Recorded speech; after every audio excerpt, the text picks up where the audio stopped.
Hey everyone, this is Kevin the Failed Journalist, and we are going to be talking about Mulan for what will probably be the last time until either earnings call or something, bigger comes up. But anyway, I still have not seen Mulan. Full disclosure, I'm sticking with my thing. I don't want to pay money to see this.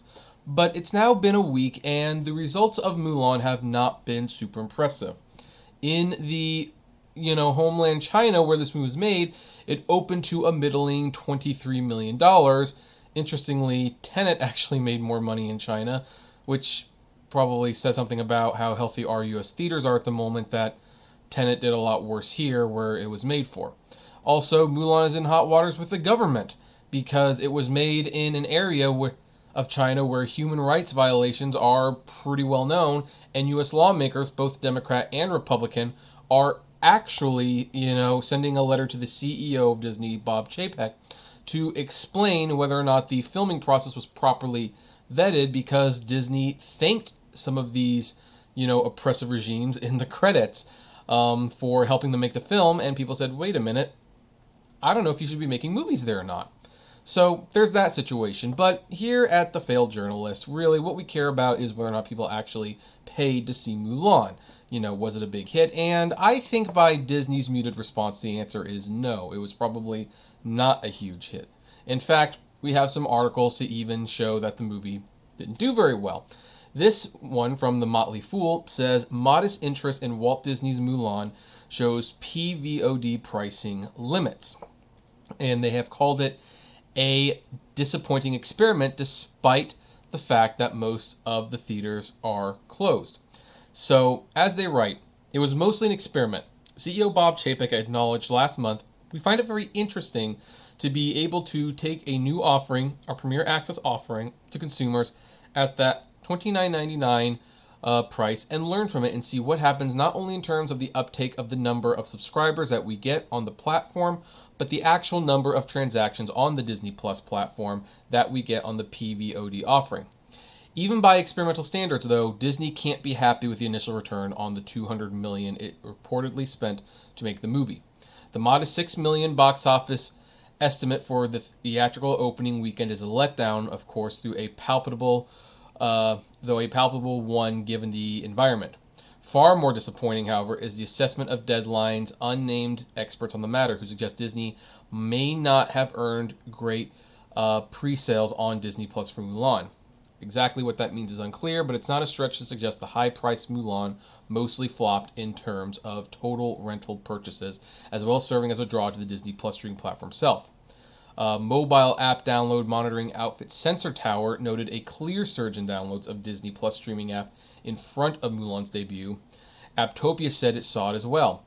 Neither app market research organization said it drove the same depth of download growth that took place in July, however, right before free-to-watch Hamilton made its way to the streaming platform.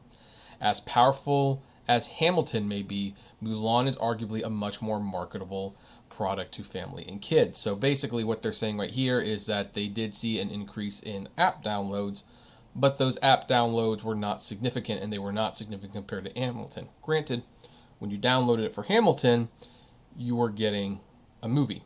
When you downloaded for Mulan, you had to pay for a movie in addition to the app. So, I do believe a lot of those new downloads were for Mulan, and a lot of them probably did buy Mulan, although this is where it gets a little tricky with the data, because some people might still not have been under the impression that you had to pay for Mulan. And I know at least a couple people who, even though I told them that you had to pay for it, they downloaded the app, they signed up for Disney Plus, and then were surprised at the high price tag. Now, that's probably people just not paying attention, of course, but you have to wonder how many of those people downloaded the app, signed up, and then realized this thing cost $30 and decided not to do it.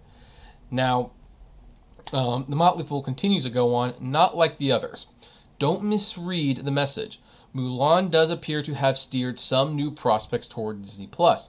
Given the studio backing it, though, one might have expected a smashing, lauded, even if unquantified success. Jeff Shell, chief of Comcast studio arm Universal, certainly cheered his company's success with April's direct-to-consumer release of Trolls World Tour. The streaming-only flick reportedly reached the 100 million revenue mark in less time than its theatrical release predecessor did, prompting Shell to talk boldly about bypassing theaters with other new films in the near future. AT&T hasn't been quite as forthcoming with numbers for its upcoming animated feature Scoob from its Warner Brothers unit. It didn't downplay its success either, but Scoob raced to the number one PVOD slot at a couple of important digital rental service venues even faster than Trolls did. The response was strong enough to prompt CEO John Stankey to comment during AT&T's April call, "We're rethinking our theatrical model and looking for ways to accelerate efforts that are consistent with the rapid changes in consumer behavior from the pandemic." Mulan, in contrast, took the entire weekend to reach the top of Disney Plus trending ranks, held off for a couple days by well-loved but aging The Simpsons franchise. And we don't even know how the trending works. Like, is that people just watching stuff, or is that people even looking at it? Because there might be, in Disney's world, a way where if you were just clicking on it to see what it was all about, that could contribute to the trending. And there's the rub. Given the similarities between Scoob, Mulan, and Trolls World Tour, namely they're aimed at kids, Walt Disney's response to Mulan feels like it fell short. The first weekend is usually the best weekend for a movie, regardless how and where the title is available. And they pointed out that the pricing might have been key here. Now, if you go to this other article by the Motley Fool, after some more things had come to light about, how many, the fact that, hey, app sales increased. It did bring people to the platform, and a lot of people generally seem to like it. And some people who signed up and even found they had to pay realized, they'll keep Disney Plus long enough to see Mulan. There were still some aspects on why this was a failure.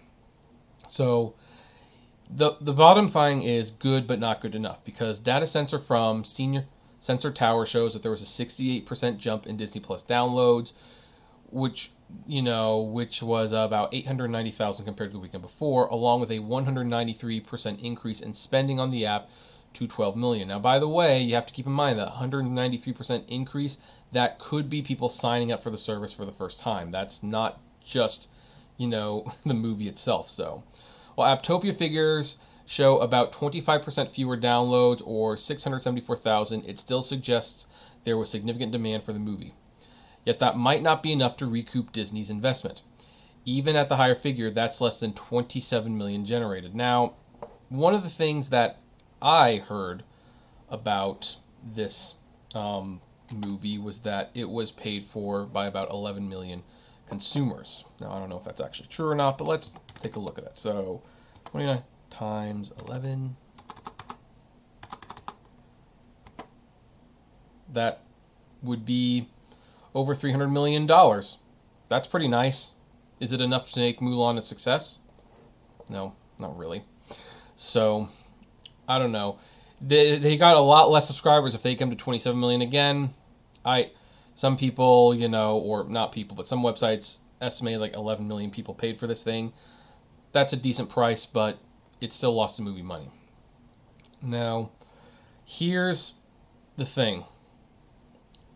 The Motley Fool points out why Mulan might not have been the runaway success it has been, because keep in mind, you're not hearing people talking about it except in these negative terms.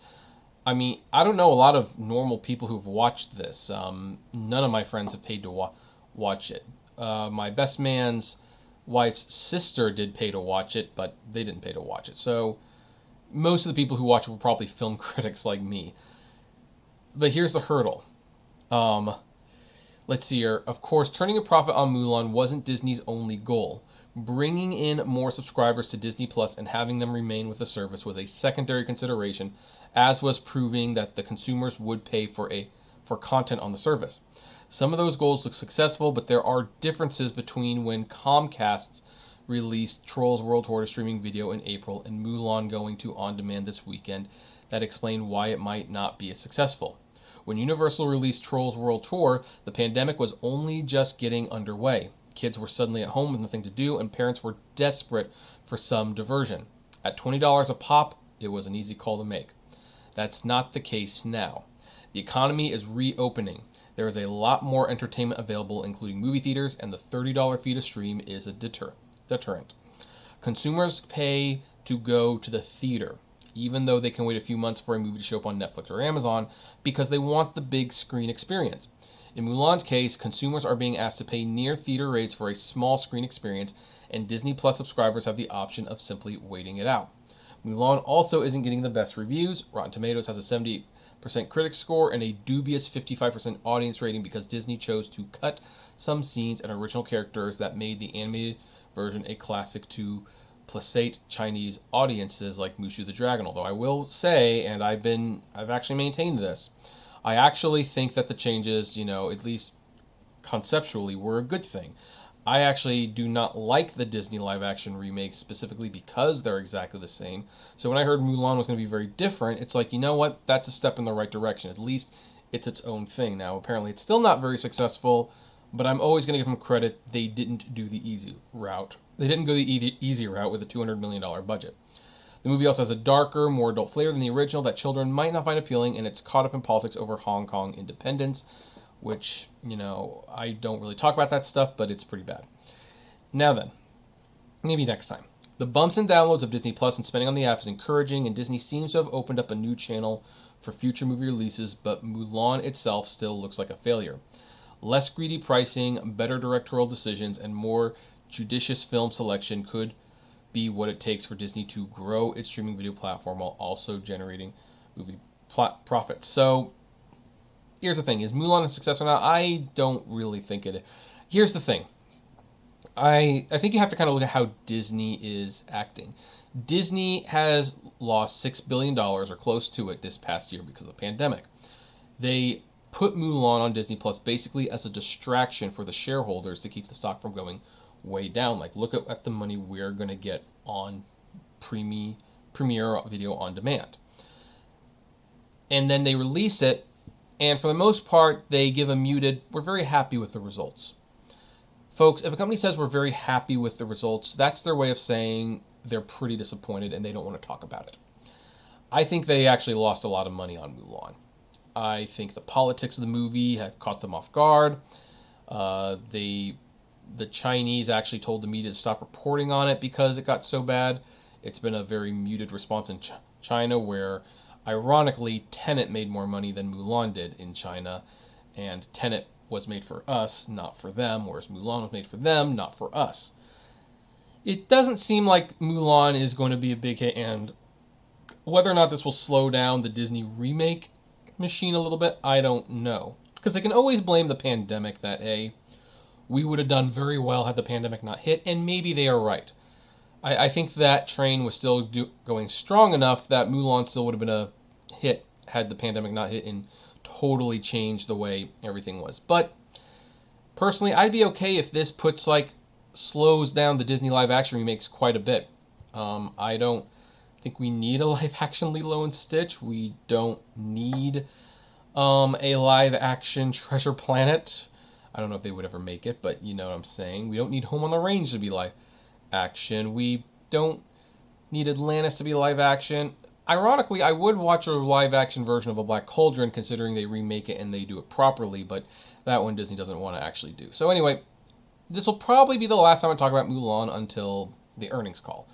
In the meantime, I would like to know what you all think about this. Do you agree? Do you disagree? I'd love to know. Comment below. Like, favorite, share, subscribe. And as always, flame responsibly. Have a good one.